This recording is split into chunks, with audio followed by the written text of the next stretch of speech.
Dul pamon mapat magilwenyo pikwoko twero pamon Uganda ichiadek gule gugamente mikati keto chik maneno lokum jami mole panyira.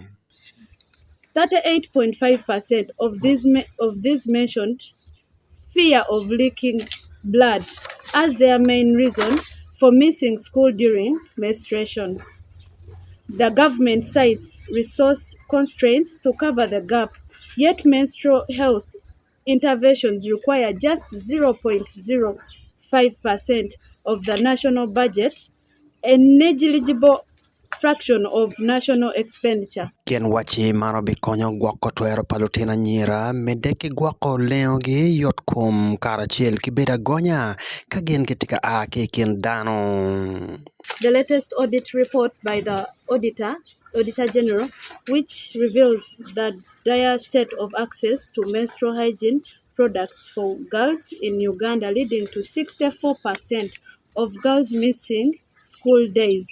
This exposes a crisis that demands immediate attention.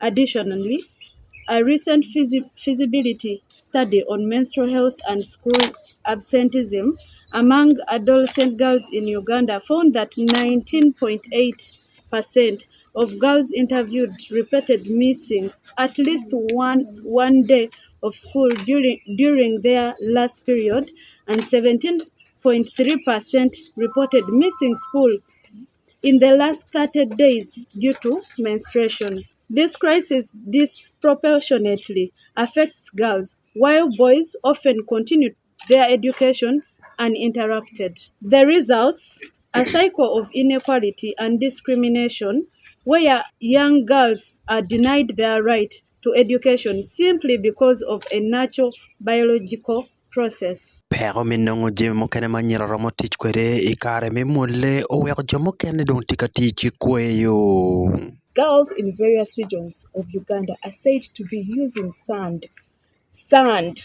and others are using bleeding holes to manage their menstruation, which is putting their health at risk.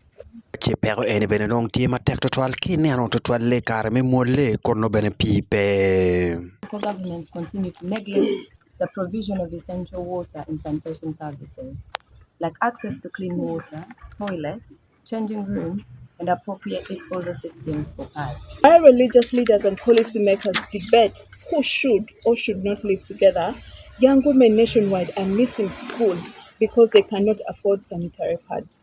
While our leaders push for regressive laws under the guise of morality, they continue to ignore the daily injustices, including sexual and gender-based violence, that strip women and girls of dignity, education, and other opportunities. Lokmano bino inge report mapol machimo kit malo tina nyira mapol gitika kwa kwere kun gitika kenkwan ni kare kikare ikit minen ni gen kino jimi mirok inge dwe pien gipere ki jimi magramo tich kwere mabe mimole. According to the NGO Bureau, over 8,000 NGOs closed shop between 2019 and 2023.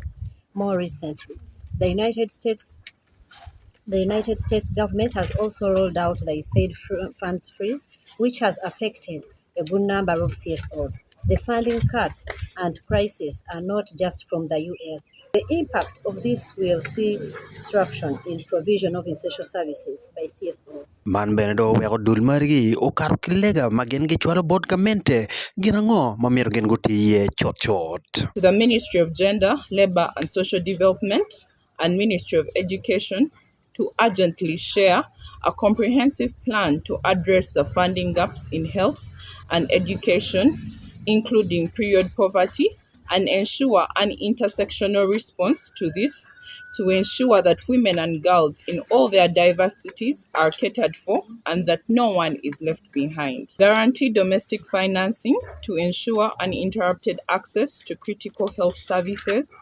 including menstrual hygiene products, water and sanitation, HIV prevention and treatment, and other reproductive health services. Pilonge mochenye One Luo TV utiana matin Pat Robert Larube.